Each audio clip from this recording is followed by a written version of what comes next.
Hey everyone, Christopher from Movies Are Back. Just a little disclaimer before the episode starts. There's a couple of tech issues in this episode. I realized as we were recording that we banged the microphones a couple of times. It's kind of noticeable, at least for me, at least. I tried to fix it as best as I could, so excuse that one. This one, also, while still being about an hour long, is also a bit of a truncated episode. We had a couple of other segments that we were planning to do that we ended up just cutting just for pacing reasons. It just kind of really started to lag. We did a full review of A Complete Unknown, so I'll actually be releasing that as a bonus podcast. You'll be able to find that as a separate sort of thing to listen to on the Movies Are Back Spotify and YouTube channels and sources there. So stay tuned for that one. That's about it. So enjoy me and Rhys banging on about the Oscars. Bye. Rhys? Yeah. Did you know that movies are back? And Yeah. not only are movies are back, but Movies Are Back is back. We're back. Yeah, it's been a minute. It's been We're back. hot minute. Movies are back. Yeah, what's it been since like December? Oh god, yeah, was it? It was like early-ish or mid-December, Yeah. give or take. The last episode was on. Was it Wicked? No, it was Superman trailer we that's broke right, down. I did too. Yes. That's Yeah. right. Well, yeah, that was definitely. Yeah. That was a while ago. Movies Are Back, everybody. This is the weekly news and review podcast where we have civil chats about film and other things that relate to movies mostly. We try and sometimes cover TV shows. I'm your host, Christopher John, and here is my co-host, Rhys Tarling. How you doing, everybody? Yeah, so it's been a little bit for us. We wanted to take a good sort of break. We're busy people, you know. Yeah. I started 2 new jobs technically over the last 2 months or so. So that's been a bit of a whirlwind for. Wait, for you got the this guy. photography thing, and what's the other one? I did. I was post over Christmas correct. as well. Yes, So dude, I've had you've been very flat out. little time. Yeah. Yeah. We'll get into how little time I've had to actually see stuff. Do you want to know what's going on? Oh, what's going on? What's going on? What's going on? Yeah, what's going on? I guess there was the Oscar nominations, right? Yes, but first, a little bit of a downer. Sometimes we start the show on a little bit of a downer.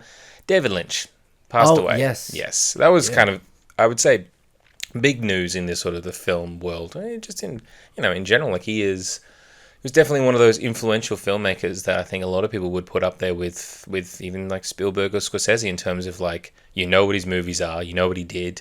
He left a massive mark on the landscape, on pop culture even. Twin Peaks was a pop culture phenomenon in the 90s when it was on. Simpsons parodied, people knew what it was, even though they never really understood it. For him to take a surrealist kind of imagery and themes and stories to the level of popularity he did, Yeah, it's just one of a kind. absolutely. I think, really. Yeah, even from the gate, Eraserhead just kind of came out, and it was one of those movies that stunned people, but not in that sort of underground cinema. People still talk about it in hushed tones. It actually did break through in a lot of ways where people do sometimes make parodies of it. I've seen people doing memes of it even to this day. It was Stanley Kubrick's favorite movie. Yes, that's right. Neil Peart, the drummer from Rush, said it was an absolute classic comedy. Some reason he loved that movie, but he thought it was a comedy of all things. All right, fair enough. Then he went on to do The Elephant Man, which again, an amazing movie, nominated for a bunch of Oscars. I think it was nominated for Best Picture. It was that year. Then he made Dune, which, look, he was probably the world's biggest hater of that movie. It does have its fans to this day, but he just hated that. Hated the experience of making that, and then went off to do Blue Velvet and Mulholland Drive, Twin Peaks, a couple of other movies. Straight Story is one Yes. that it's not, that one's not surrealist as far as Not I at know. all. Unfortunately, I'm not well versed. I hadn't seen in A him. Straight Story. Mm-hmm. I didn't even heard of it until he died. Yeah. And to think he made that kind of movie is strange in and of itself. Yeah. But apparently it's fantastic. Yeah. I would like to see that. I've heard that one's great. I think his last movie was Inland Empire. That's right. It was 2006, wasn't Yes. it? Yeah. It was a full-on surreal, as far as I haven't seen it, but almost kind of plotless, dreamlike imagery. Yeah. A pretty straightforward horror one with Laura Dern. Yeah. Yeah, but a classic. It's Yeah. considered a classic. Last thing that he directed was the Twin Peaks Return, Yes, which I watched as it was on TV. Yes. And there's a few, I don't know if you've seen it. No, unfortunately, I never watched Twin Peaks. I think I've only seen like a little bit of the first. As I said, unfortunately, I'm just not well versed in him. So Watching Twin Peaks: The Return as it was airing was just, because I think it was like they started the first episode was like 3 at the first, you see the first 3, and then it was like week to week. It was 18 episodes. oh, was it? So it was an epic story. And to see certain things happening on that show, it's like I've never seen this on any television or movie for that matter. I mean, he already did that. Like for a lot of his films, he was able to come up with imaginative ideas and concepts that baffled anyone else, but he was able to do it in a way that it wasn't just throwing stuff at a wall and alienating everybody. It always had specific emotional resonance. Yes. Even if you couldn't explain it or it didn't really make sense. Yeah. It always had a sharp emotional resonance to it. Because I think what was so cool about him was that he was also the kind of guy who voiced a recurring character on the Cleveland show. Yeah. Whose last acting role was a cameo at the end of The Fabelmans, where he played John Ford and got paid in a bag of Cheetos. Yeah. Like, he was always that kind of guy where, he's campaigning for Laura Dern for Best Actress in, was it Inland Empire, with him sitting next to a banner that also had a cow, like a mock-up cow or something like that next to him, and it just said, Laura Dern, Best Actress, just to be as weird as possible. But he was that kind of person. Well, so that was just smart. It got attention. Yeah. And he's like, I couldn't put an ad in the trades. No, exactly. So that's what he wanted to do. Yeah, just draw attention But he that couldn't, way. so he like went an original way, But he put himself into that. So you always knew that it was coming from a human being.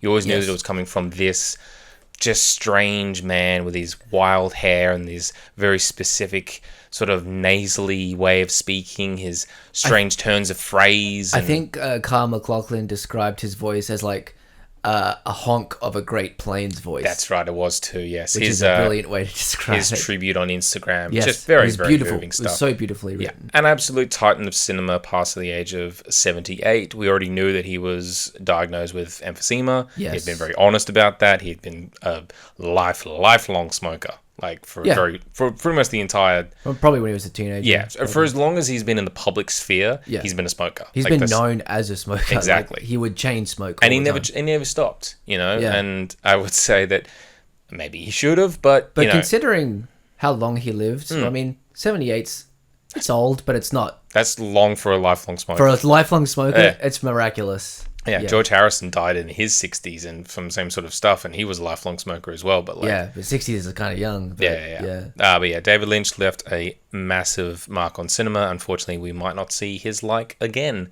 No, the world is poorer for him not being here. Absolutely, but still a very influential and beloved individual for people like ourselves. Moving on to sort of, I think the main big thing, there was a bunch of other little bits of pieces of news or whatever, but that's all just kind of fallen by the wayside, I feel. Either it was overshadowed by, half of California burning down, or now, currently, the 97th Academy Awards, which, I'll acknowledge the fact that maybe doing the Oscars at this point in time in LA, there's a lot of conversation about, should we even go ahead with the ceremony? Should they go ahead with it when there's still a lot to rebuild? There's going to be a lot of people out of work. There's a lot of people who have no homes, who have their livelihoods are gone. Should we maybe push this sort of thing until way later? Should we cancel the ceremony? Look, it's seen as tone deaf and in bad taste when things aren't burning down and people haven't lost their homes. That is absolutely So at this true. point, it would look really weird. But so I guess they're going to do something different. Maybe they'll make it like a lottery, not a lottery West, but like a fundraiser. Yes, I can imagine that this will be the main topic that I think a lot of the speeches will be centered around was, my heart goes out to these people. We are donating such and such to if they make it like a fundraising event, then that's cool. All the proceeds from the Academy Awards will be going to rebuilding this, that, and the other. Yeah. If that's the way that they go with it, fine. I think that will maybe some balance a few things, but we'll get into the 97th Academy Award nominations, which were, as always filled with controversy. So the way that I want to do this is we'll look at the nominees. I'll list out, this is a category, pretty quickly just go bang, bang, bang. These are the movies that are nominated. And we kind of make our lock of who's going to win, but also who do we want to win. Yeah. It has to be one. We can't just say, it could be either or. No, we'll make this lock. Yeah. And that will be our lock. And we'll see after the Oscars happen how right we were. All right. We'll do a little... I'll do my best. I haven't seen all of the movies. No, neither have I. This one's been... I think this might be maybe my worst year in terms of keeping up with what's come out. Yeah, for me too. Even the documentaries, like we'll get into it, but the documentaries that they nominated, I'm like, I haven't heard of any of these. And I've tried to keep up with as much, international films or something like that. Half of them I'm like, I've never heard of that. What is this movie? Do I have to go track this down? Do I have to go watch it at like 9 o'clock at night on a weekday at Luna Cinemas or something like that and pay $25? Because I feel like I might for some of these movies. Yeah. Yeah. So we'll go from bottom to the top as it's read on the Wikipedia article. Best visual effects first. Nominees are Alien Romulus, Better Man, Dune Part 2, Kingdom of the Planet of the Apes, and Wicked. Pretty good crop of nominees, to be honest. It's not bad. It's pretty... I think getting Better Man in there, that's terrific. Because that movie did not do well at all in the US. It made I think $1 million in total. What? Get out. Yeah. It's a $110 million budget, and it's only made 50 worldwide. And Holy most shit. of that is the UK and Australia, because They that's... don't know Robbie Williams. No, yet, exactly. maybe. Even though he's sang the end song for Finding Nemo. He's been there in the US. I mean, I don't even remember that, and I But like that movie. he's tried for so long. We knew this was going to happen. Anyway, it's really nice that he's gotten nominated. That movie's gotten nominated for its visual effects. That's actually 2 for Weta, because they did that, and Kingdom of the Planet of the Apes. 2 monkey movies in there. Alien Romulus, I really like that they got nominated for that, because that had pretty amazing visual effects. Honestly, pretty seamless VFX there. Who do we think is going to win? I say Dune Part 2. It's the same for me, Dune Part 2, and I want Dune Part 2 to win. Oh, absolutely. Yeah, so that one's easy. I think Wicked could probably be a dark horse there, just because of how popular it was. The visual effects were still really great for that movie. Yeah. But I think it's still going to be Dune Part 2. It feels like that. It's a little surprising that Twisters didn't get a nomination, because that had pretty amazing visual effects, I found. But what would you get rid of to put Twisters in there? That's true. See, that's the problem. That's the problem with the categories. No, I think they're all pretty worthy nominees there. It's also funny that Mufasa, an entire movie made in CGI, did not get nominated for it. Did The Lion King get nominated the year? Yeah, it's pretty sure it did. I think it might even won that year, as far as I remember. Yeah. But no love for Mufasa. Fair enough, because it's bad. Yeah. That's one thing I did catch up on over our little break. Mufasa, it was bad. Didn't even bother to see it. Weird and bad. Film editing nominees: Anora, The Brutalist, Conclave, Emilia Perez, and Wicked. Now, best film editing usually is a pretty good indication of who wins Best Picture, because they do film editing 4 or 5 awards before Best Picture, and it's pretty that's how the Oscars usually do things, is that if it wins Best Picture, it's probably going to win editing, because that kind of goes 1 and 2 together. It's just one of these little cheats. On that list, I've only seen one of those movies. Yeah, I think it's going to go The Brutalist, just because I feel, and not to go ahead of things, I feel like that's going to win Best Picture. Okay. Out of everything there. I feel like it won't win Best Picture, but okay. I have a feeling it'll be something we'll else. get to that, when I list the nominees there. Yeah. I think that Anora could be an amazing win, but I think... Wait, Anora. Oh, I've seen Anora. Yeah, Anora and Wicked, I think, the only 2 ones there. I haven't seen Conclave, heard it's amazing. The Brutalist is an amazingly edited film. The fact that is a 3.5-hour movie that doesn't feel boring. Right. That is, people might say, but it's really long. It's but the way that it's edited, if you can follow along with the plot and the characters, and the pace and the tone and the emotions, that's good editing. Yeah. It's not because of the length, it's about how it feels. Editing is hard to talk about, because the best editing, you're supposed to not think about it when you're watching it, right? Mm-hmm. Yeah. It's supposed to just feel like a seamless experience. Yeah. I would have 100% put in Dune Part 2. I would have kicked out probably Emilia Perez, because that is another masterfully edited film. Joe Walker, he won the Oscar for Dune Part 1 for editing when that movie came out. So I'm surprised to see him get kind of kicked out here. It's the Oscars have very short memories. So That's weird. I feel like Dune Part 2 should have got some nomination too. Yeah. Because if you think about it, it's a lot of like talking about like prophecies and they're hanging in caves and but it feels so epic and grand and like Exactly. there's stakes all the time. the fact that movie is 2:45 and you feel like it's constantly building. Yeah. That's And never it never never lowing. gets exhausting either. No, exactly, yeah. So it's such a well-paced. Yeah, I wish. Dune That's Part editing, 2 man. could get Yeah. it. Costume design, A Complete Unknown, Conclave, Gladiator 2, Nosferatu, and Wicked. I think it's 100% going to Wicked. Wicked's getting Yeah. that. Musicals always dominate in a lot of the technical categories for costuming or production design and stuff like that. So I think definitely Wicked. I think I could also see it going to Gladiator 2 because of how gaudy it is. Usually with costume design, it's like most costumes, biggest, grandest costumes. Little surprised by Complete Unknown, just because it's mostly like, 60s shirts and jackets. I don't know, it just doesn't scream to me like really... I mean, then again, that was a while ago. Trying to chase up those fabrics might have been very difficult. I don't know anything about costumes. Who am I to say? I think the A Complete Unknown costumes work was very subtle. They did it because I have paid attention to sort of 60s fashion and what Bob Dylan did wear.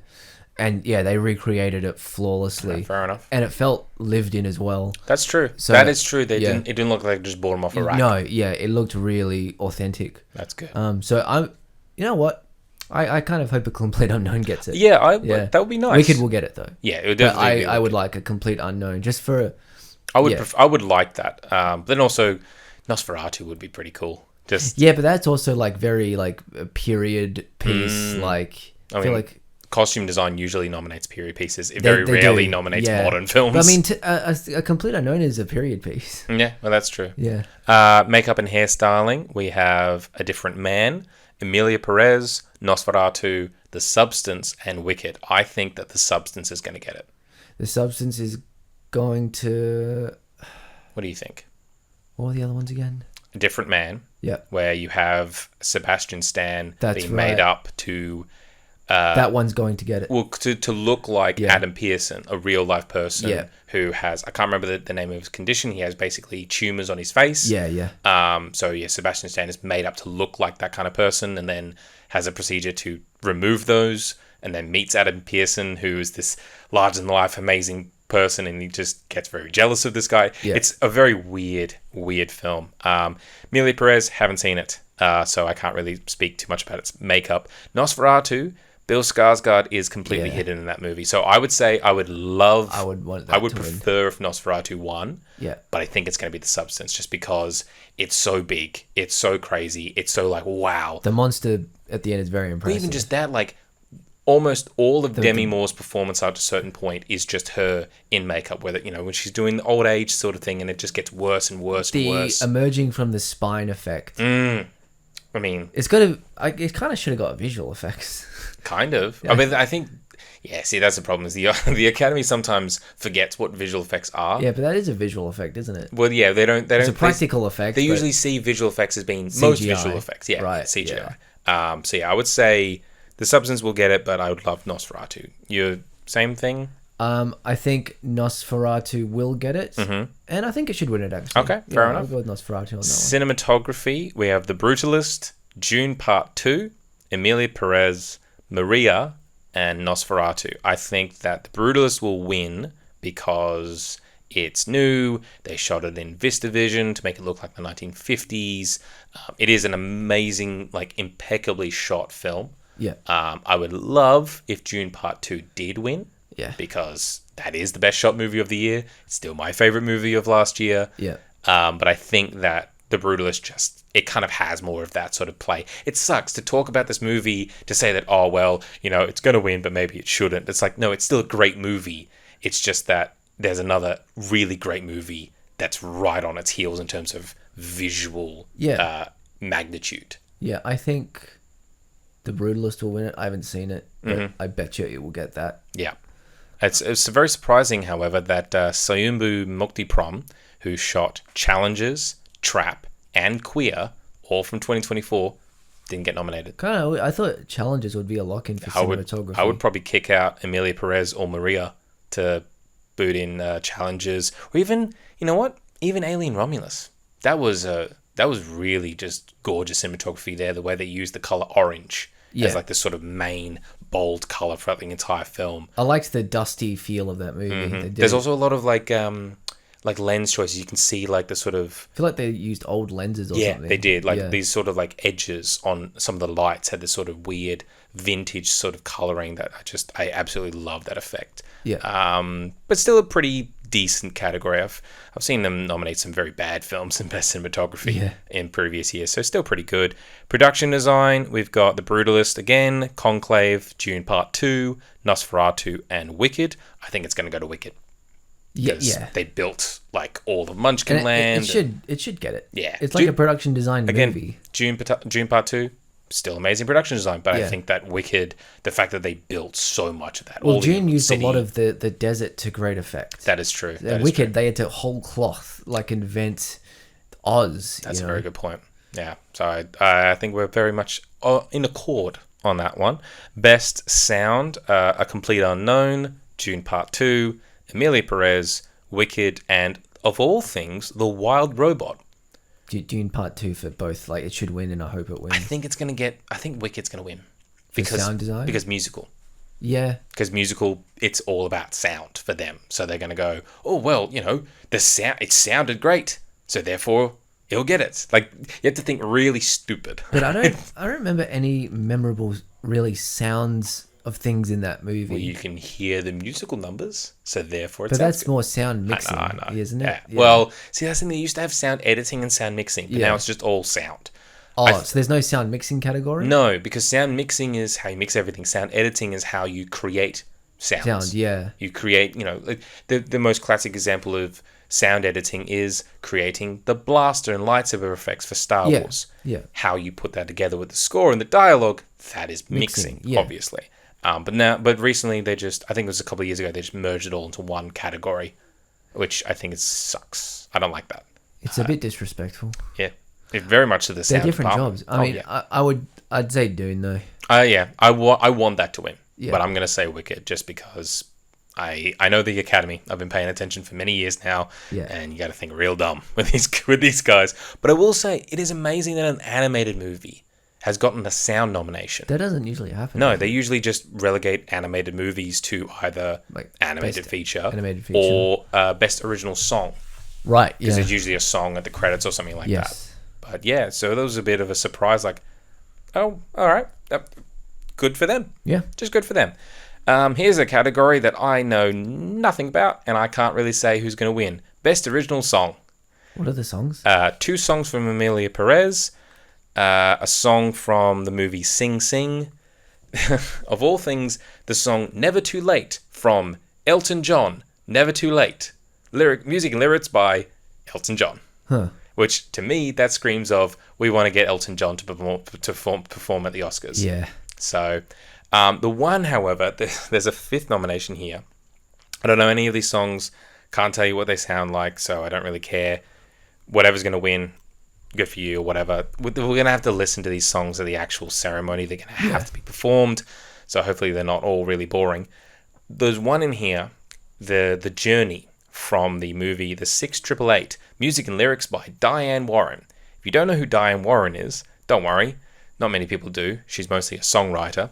This is her 8th consecutive nomination for Best Original Song. Really? She has been nominated in all 8 previous Academy Awards for the same category, and every single one of her nominees for the films that she's been nominated for, that's the only nomination that those films got. In fact, by and large, most of the movies that she gets nominated for are not great films. Did they just put her in there because there was no one else who put in a song this year? She has friends.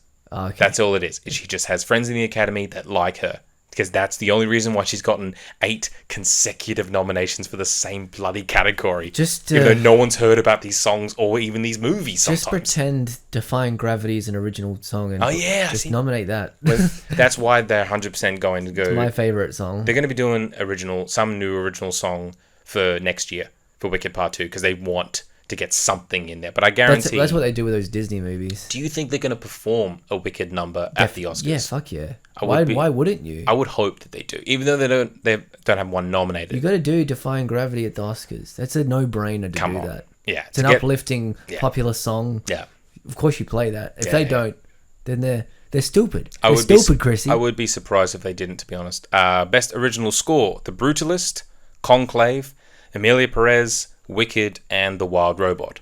I would love if The Brutalist won, because that is an amazing score. You can get what that score sounds like from the trailer, because they used a piece of the music in the trailer. It's incredible. It's just such a beautiful, epic piece of work for a film of that size. I would also like if Wicked won. However, I don't think either of them are going to win. I think that it's going to go to Emilia Perez, because again, musical. That's what I'm saying. Which apparently it's a terrible movie. Yes, that's all I've heard. Is that it's bad. I think it's weird to see it getting so many nominations. And it's got 13 in total. Yeah, that's so many. Which is the same number that Lord of the Rings, The Fellowship of the Ring, and Titanic got. It's how is it even happening? I don't know. Because Netflix. Because they spent probably $100 million. Wait, it's a Netflix movie? Yeah. Right. Yeah. Because they probably spent $100 million on advertising and those sort of flyers for your consideration stuff. Not to get too off the path, but I've seen random scenes of it. Yeah. And I'm like, no thanks. No, this looks like shit. It looks, real bad. And this isn't just like Twitter chat or whatever. I've read reviews from people that I trust, whose opinions that I trust, and they all say, yeah, this movie's a piece of shit. Yeah. It sucks. It's not good. It's about, a Mexican drug cartel leader who wants to be a trans woman.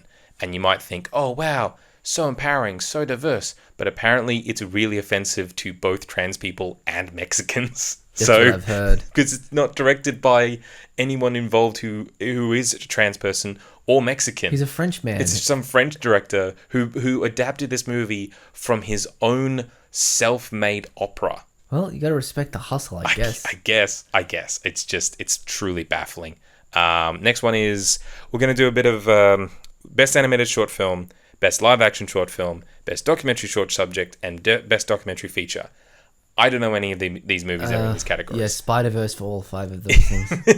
Yeah, there's a Spider-Verse short film. Don't worry, that's not nominated, so it's fine. It should have been. It should have been. It was great. I'm sure that some of these movies are amazing. Unfortunately, I don't know any of them. I look forward to tracking them down on YouTube.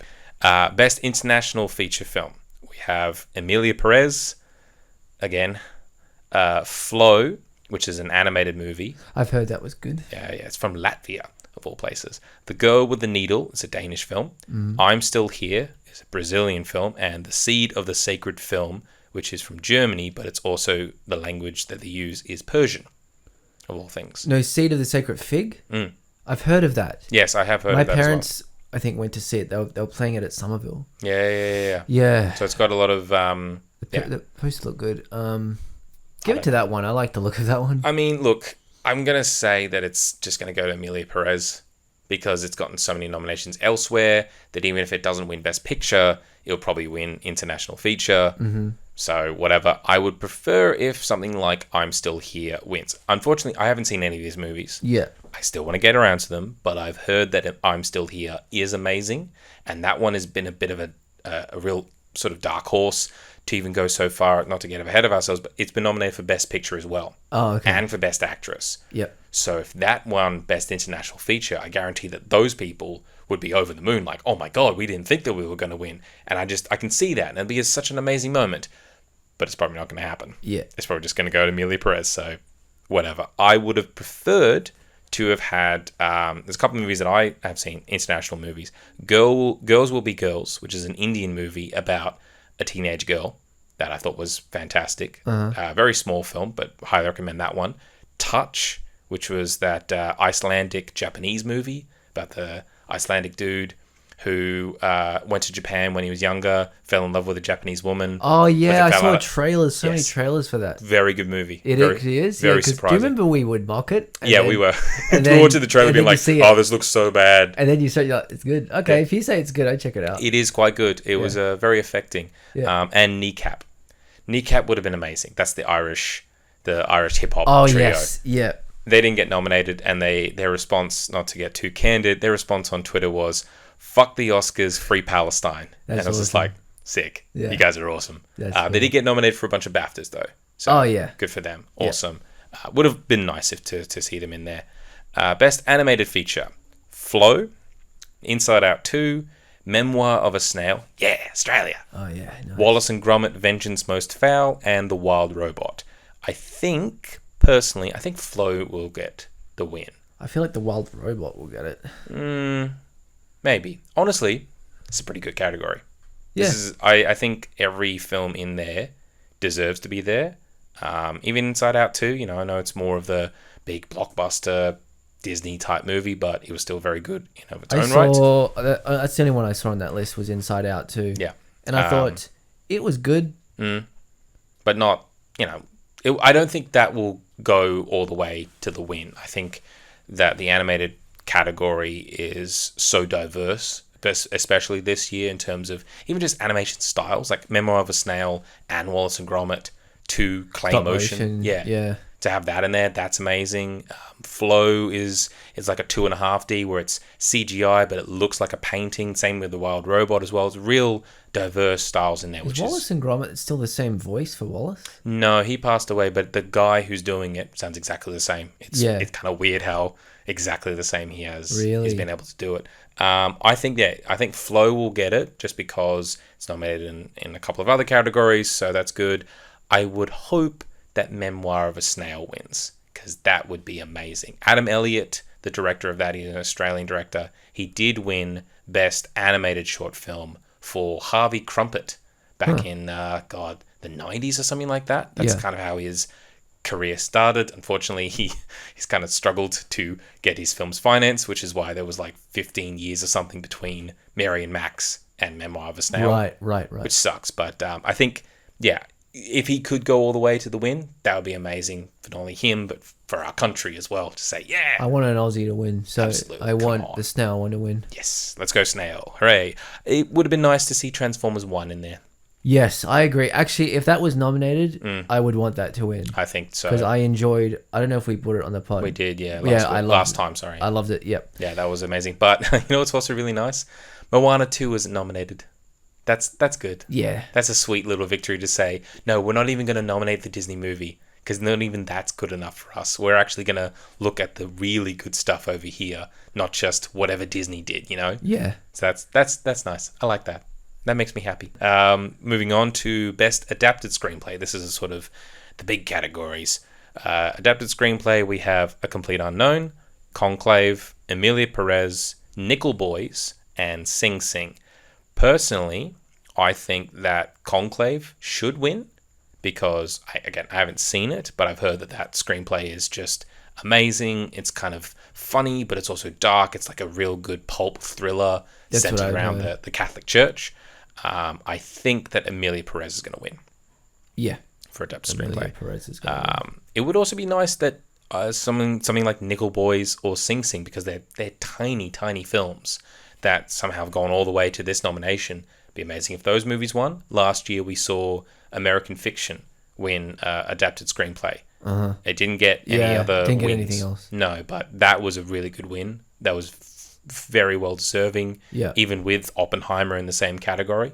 I think the screenplay nominations and the screenplay wins the last couple of years have actually been very, very good. They haven't really slipped up or given the wrong movie the Oscar or something like that. Even 2022, they gave Women Talking the adapted screenplay Oscar. Like, again, didn't win anything else, but fully deserved that win. I can't really deny that one. So, unfortunately, I think it still will be Emilia Perez just because of the massive nominations. Like, I really see that the Oscars have just drunk the Kool-Aid here, and They've already decided on that one. Yeah, they're going to go all the way for this stupid movie that apparently is bad. Yeah. Original screenplay: Honora, The Brutalist, A Real Pain, September 5 or September 5th, and The Substance. Now that is a category. Okay, I've seen 3 of those movies, so that's something. Which ones are Nora, Real Pain, and The Substance? That's right. Yes. Yeah, there you go. Yeah. There's the only ones that I've seen. Oh, no, I've seen The Brutalist. I haven't seen September 5th. No, actually, I haven't seen A Real Pain. I was trying to. I was really desperate to go out and see that one. I thought you were going to see that one. No, I wasn't able to. How was that? It was good. Yeah. Charming movie. Yeah? Yeah. So I think this category is pretty good. Like, pretty strong. Yeah. September 5th, that's kind of, I don't know, going under the radar quite a bit. It's not even out here until February something or other. It's around the Can't talk on it. It's centered around the Munich terrorist thing in 1972. Okay. Around the Olympics. Yeah. Which, again, I probably will go into that movie being like, all right, how do you compare with Steven Spielberg's Munich, a very, very good movie that already did the story pretty well. Yeah. So, that's just me. But I think The Brutalist is going to win this category.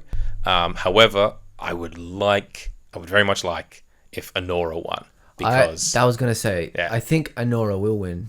I think, because Sean Baker, he got nominated. I think Red Rocket got nominated for screenplay. Yeah. I know the Florida Project did as well.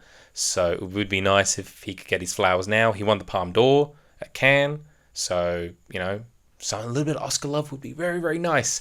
I don't think it's going to happen, but it'd be very, very nice. Have they ever done a movie with, like, a mainstream kind of Oscar movie, like about a stripper with, like, that much depth without it being condescending, but also it's quite real? Like, I think Anora should get it. I mean, Pretty Woman had a bit of a darkness to that story, but not to this The original extent. version did, but as it was like, she's not a prostitute. Like, really, it's a little tame around those edges. Very but tame. It still gets dark at a certain point, like with Jason Alexander. He tries to do bad stuff to her, and Richard Gere beats him up and all that. But that one ends so beautifully and magically. This one does not end like that. It's kind of sad, and you're like, oh, okay, this is a bad time.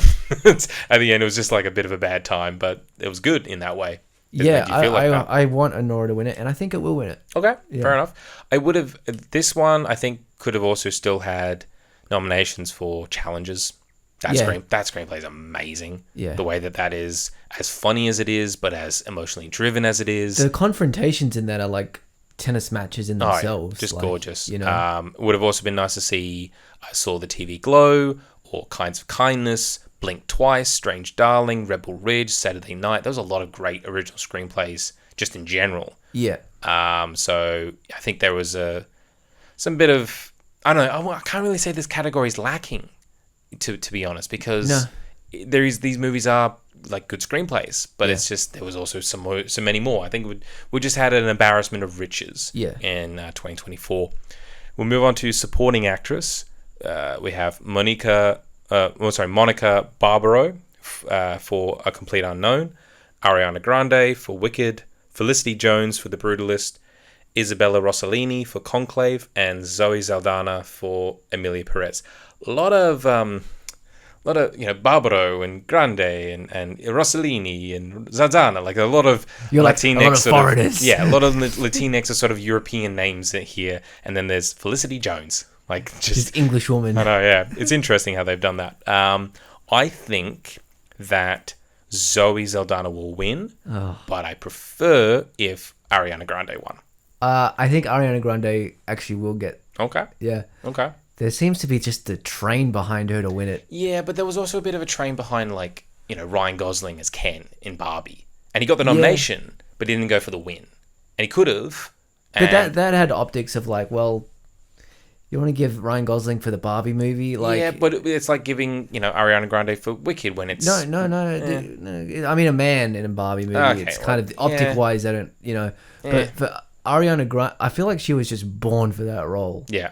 And she was so good. Mm-hmm. Perfectly cast. I think she will win it. Mm-hmm. Who are the other ones again? The other ones are Zoe Saldana, Isabella Rossellini for Conclave, Felicity Jones for The Brutalist, and Monica Barbaro for A Complete Unknown. That one is very nice, but I haven't heard that one in any other awards category or any other awards bodies. I'll say, both for Ariana Grande. I want her to win it. And okay, I think I think it's still a solid pick anyway. I'll still put some weight behind that one. Supporting actor, we have Yura Borisov for Anora. Cool. Yeah, Awesome. I know, loved it's him in just it. how good is that? Yeah. How good is that he got that God, nomination? the rest of the names you say, it's going to be tough to beat that one. Kieran Culkin for A Real Pain. Oh, yeah. I know, yeah. See, Yeah. you've seen the movie. I knew you'd have the response. Yeah. Edward Norton for A Complete Unknown. Oh, God. it's good. Guy Pearce in The Brutalist. Again, you haven't seen it. No, but I've heard he is terrific in that movie. Yeah. That one is a real. Not to say that he's had a bad career, but he hasn't really. He's under the radar for a bit. Kind of. Yeah. He's been doing a lot of other projects. Yeah. This one is a real sort of, I think, return to form for that Yes. sort of, for the kind of roles that he was getting in the 90s and the early 2000s, where people thought, oh my God, this is the next guy. But then he just, he didn't really get there. You know? After Memento, I think he kind of had a bit of a slump even, which, The Time Machine. That's what did it to him. That huge box office bomb that nobody liked. Oh, yeah. Yeah, that probably didn't help Yeah. back in those days. And Jeremy Strong for The Apprentice. That is an amazing performance. Oh, yes, that one was... Yeah, that's right. You have seen The Apprentice. Yes. I did catch up with that one. Yuck. That movie is just gross. Which one? The Apprentice. It is, isn't It's it? just really just disgusting. And It's, I loved it, but it was like, ugh, I don't want to watch this again. Yeah. That movie felt like when you eat KFC. You feel like you've been exposed to radiation Yeah. watching that movie. You just grabbed a handful of grease and just smothered on your face. You're just like, oh, I need a shower. It's grimy. Yeah, it's a real grimy movie. Grimy movie. In the worst way possible. So, yeah, this is a great category. This is a terrific category. Fuck. Okay. I mean, I still would have liked to see Josh O'Connor or Mike Feist for challenges, but where are you going to put them in there? No, you can't get rid of any of It's those just- guys. You just can't. It's too hard. Okay, the Honora supporting actor should win it. Yes, I think that Kieran Culkin's going to win because he got the Golden Globe. Yes, I think he's actually going to win Because it. he's got Succession behind him. He's got a real, uptick here. I think it's great optics as well. That's probably what they're looking at. He kind of made that a real pain movie. Like, he really carried that. Not that anyone was bad in that movie, but that movie, it's a slight kind of movie. Yeah. But it has heavy themes. Yeah. And he bears a lot of it. That's all I've heard about this film. Is him. Yeah. And the way that he plays this character. And you have complicated feelings towards him because in some scenes you just hate him and it's uncomfortable. Sometimes you feel really sorry for him. Yeah. And sometimes he's just really charismatic and fun. Yeah. So he feels like a guy almost. So Yeah.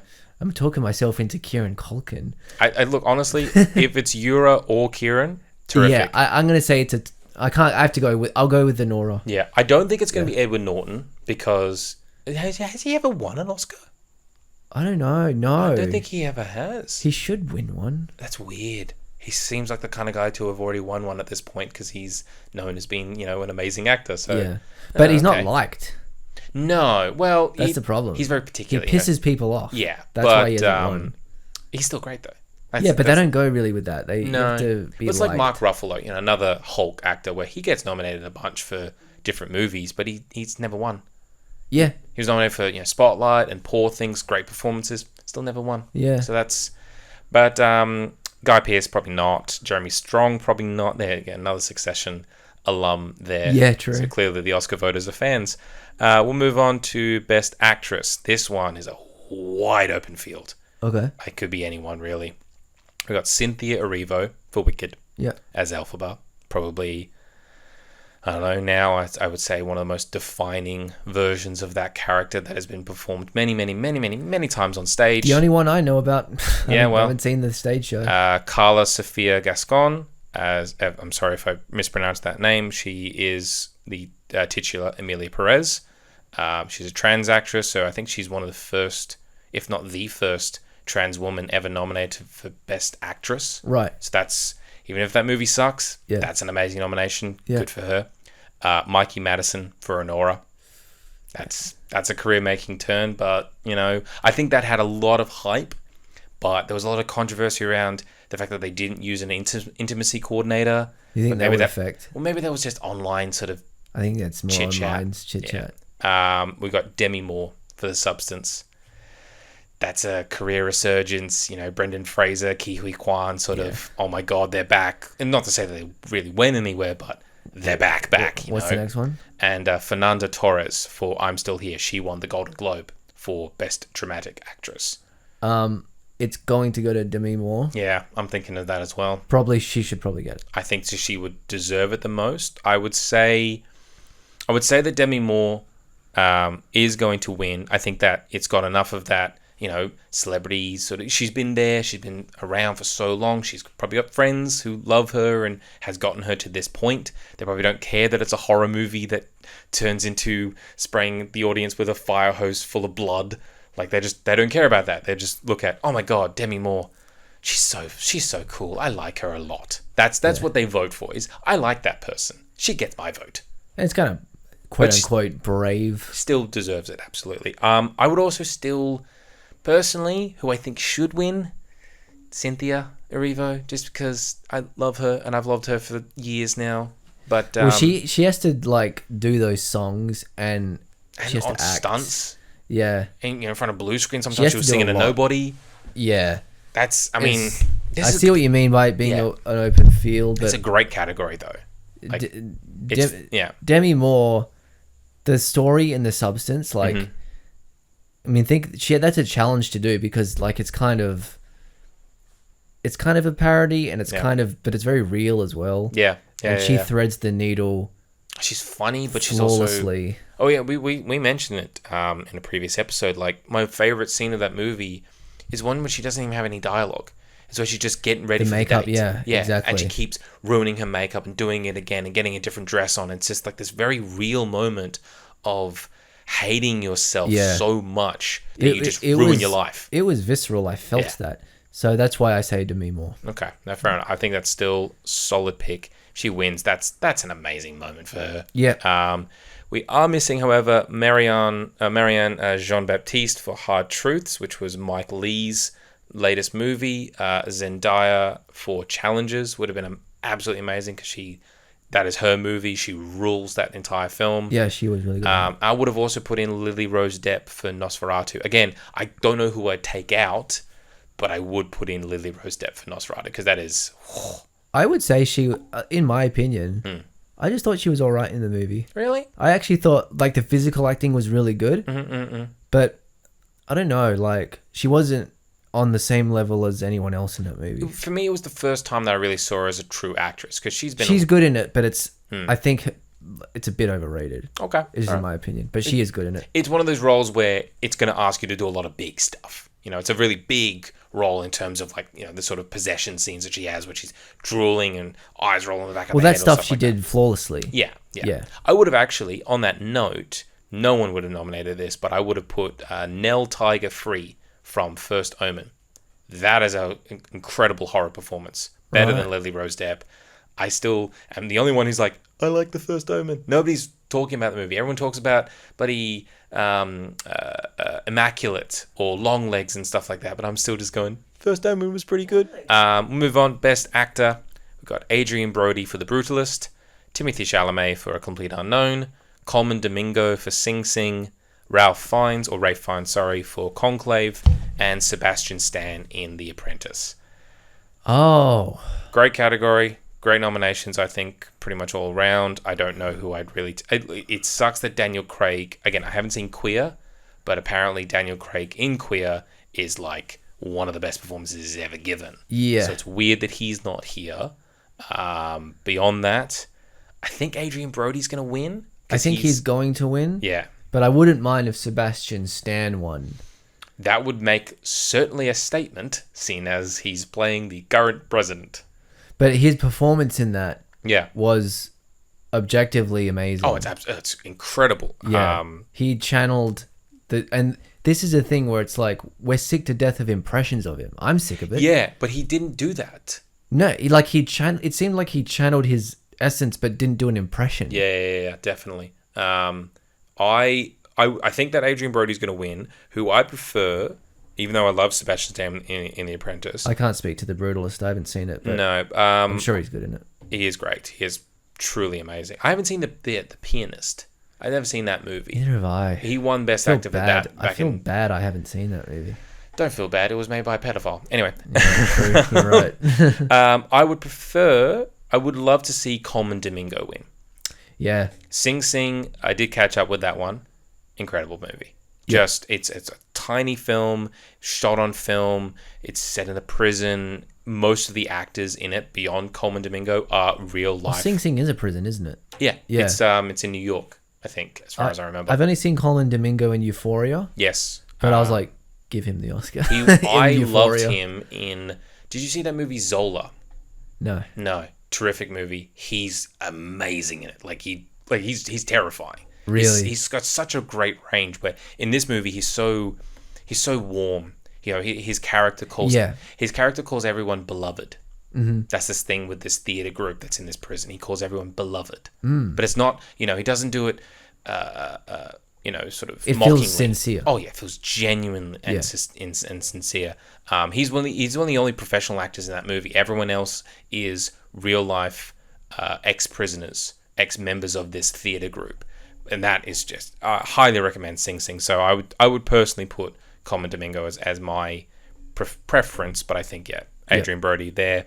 Best director, we have Sean Baker, Anora, Brady Corbett, The Brutalist, James Mangold for A Complete Unknown, Jacques Audiard for Emilia Perez, and I'm so sorry if I bungle this one, Coralie Fargeau or Fargette for The Substance.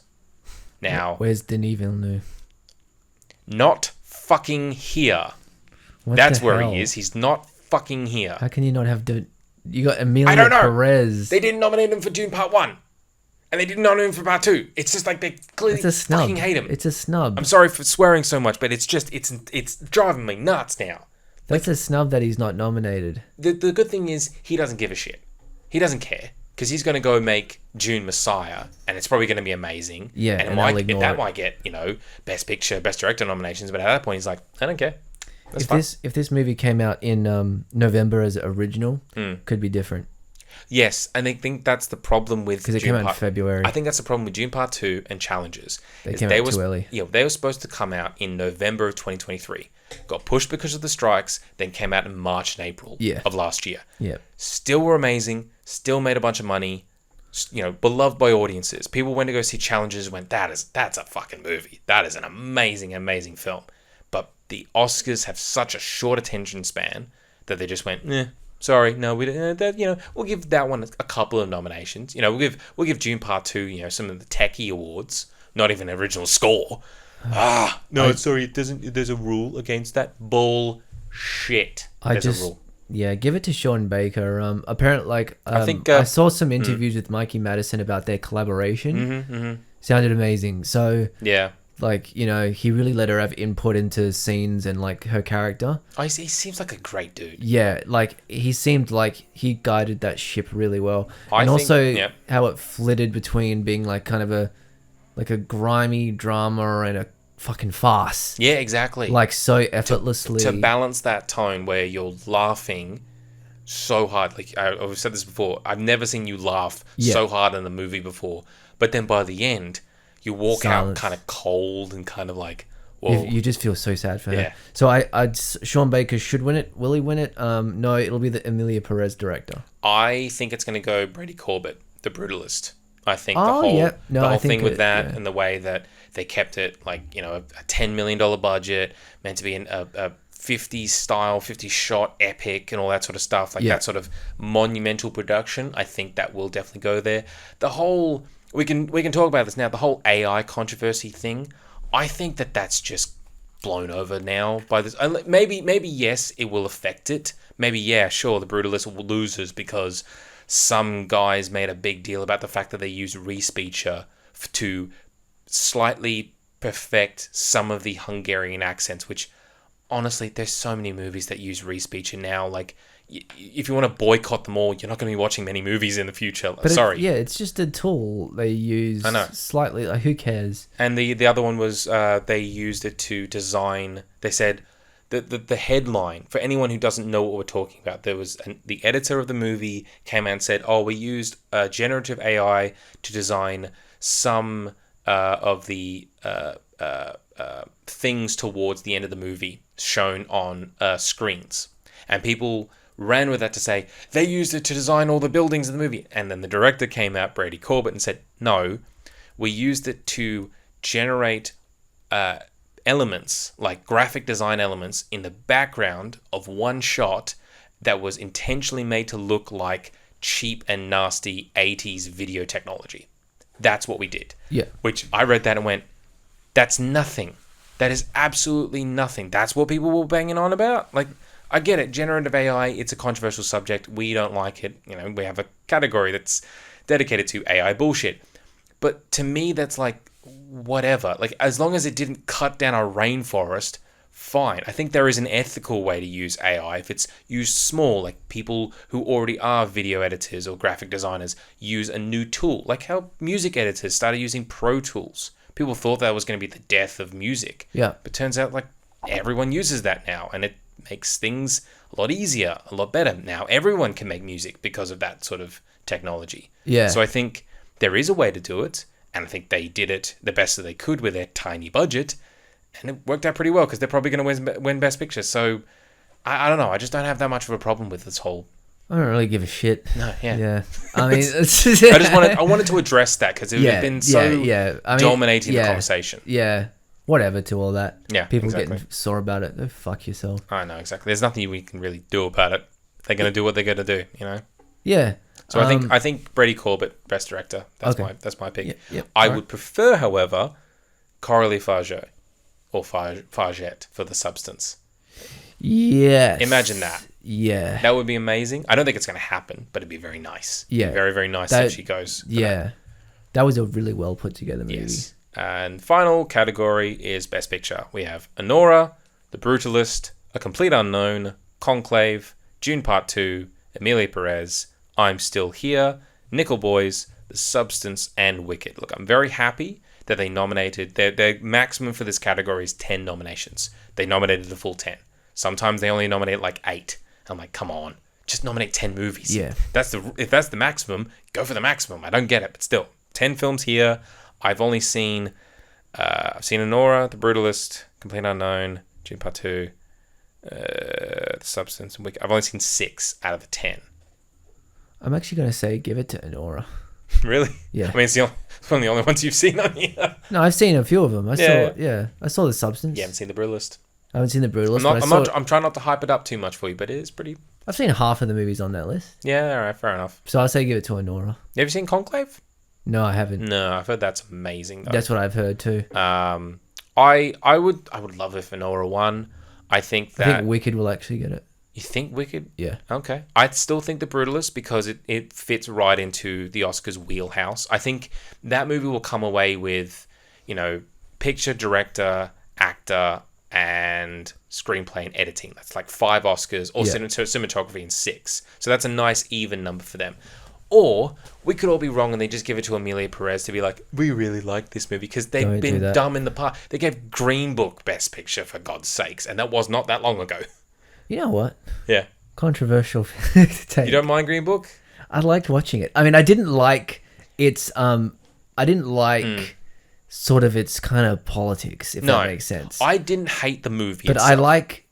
I liked their friendship. It was really warm. Definitely. It was nice. It was a nice and the acting also served to make it really great. Mahershala Ali and stuff. I mean, he won Best Supporting Actor for yeah, that. the period details and I left the movie with a smile on my face. I was so happy. It's so corny when he invites him for dinner at the end. Yes, but I loved it. So do you think... I like the movie. Do you think that it should have won Best Picture that year? What else was that year? Well, over something like Roma. Alfonso Cuarón's Roma, for example, was one of the better movies of that year. But even like movies that weren't nominated... Actually, no, Black Klansman was nominated that year for Best Picture. Even like better films that dealt with racial ideas of racial politics, like The Hate You Give or Blind Spotting, weren't nominated for Best Picture. Blind Spotting wasn't nominated? Nah. That's so weird. That was such a good movie. 2018 was look, I will say that Green Book was a better pick over Bohemian Rhapsody. Fuck yeah. That was trash. It very nearly was Bohemian Rhapsody. But that's where, like, I'm going to be so controversial and so brave. Yeah. I never hated Green Book as a movie, like just on its own. I hated the fact that it went all the way to win Best Picture over so many other much I don't better think films. it shouldn't have been Best Picture. To me, to be honest, it shouldn't have been nominated. No, to me, but I liked watching it. It felt like a Netflix movie, like the sort of like. No, it was better than a Netflix movie. It felt to me like a HBO sort of TV movie of some kind, like a sort of like nice and simple, real throwback to Driving Miss Daisy, which also won Best Picture. Like that sort of. you can watch it on like a Sunday afternoon and it's a nice, pleasant watch or something like that. It doesn't rock the boat or anything like that. But I think that's the problem, is that if I want a movie to win Best Picture, I want it to really shake things up. I want people to come away from it going, whoa, I really see the world in such a completely different light, or man, that just shook something up inside me. Because the next year was Parasite. And that was that was a phenomenon, honestly. Yeah. The year after that was Nomadland, which was just such a gorgeous, beautiful, moving type of film that I felt so moved by. Then after that was Coda. That was a real Green Book pick of like, that was nice. Let's give it Best Picture because it was really nice. Anyway, look, we've gone off a track there. I think Brutalist. Still, I'm going to lock that one in. Anora. I'm surprised to see Nickel Boys here because... Don't even know that one. No, because it's not going to get released in Australia at all in cinemas. It's going to go streaming on February 27th. Okay. Which is...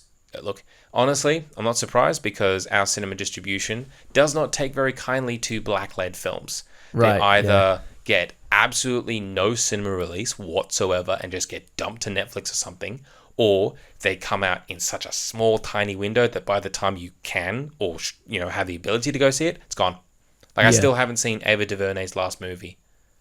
Well, that was the one with it covered a period of time or something. It was like a very ambitious sort of. It went from ambitious epic Nazi Germany to the modern times of dealing with like racial violence, with police injustice and stuff like that. Yeah. But that came out in April of last year, well after the Oscars, and by that point, nobody's paying attention to that film, and it disappeared. And I still haven't watched it, which I hate. And that keeps happening to movies that either star black leads or are directed by black filmmakers. If they don't come out before December in Australia, they won't come out at all. They'll just get dumped somewhere, and everyone will forget about them. Yeah, and it keeps happening year after year after year. That I feel very troubled by it. It's a very, very bad pattern that we've developed as a country. I agree with that. So those are the Oscar nominations. On that note, look, a lot of absences. A lot of people have pointed out that like films like Blitz, Steve McQueen's latest movie, Challenges, Juror Number 2, Queer, no nominations whatsoever, which is just... It's kind of weird. like bad. Like not only are they excluded, but Amelia Perez is hogging all of the nominations. If it went for Best Picture Director, the actresses and a couple of the songs, fine. But then it's getting like cinematography and editing and Best Original Score, 2 nominations for Best Original Songs. Like, come on, pump the brakes here, please. And the fact that it's not even in any country's top 10 of Netflix movies. Really, yeah. So, who's watching it?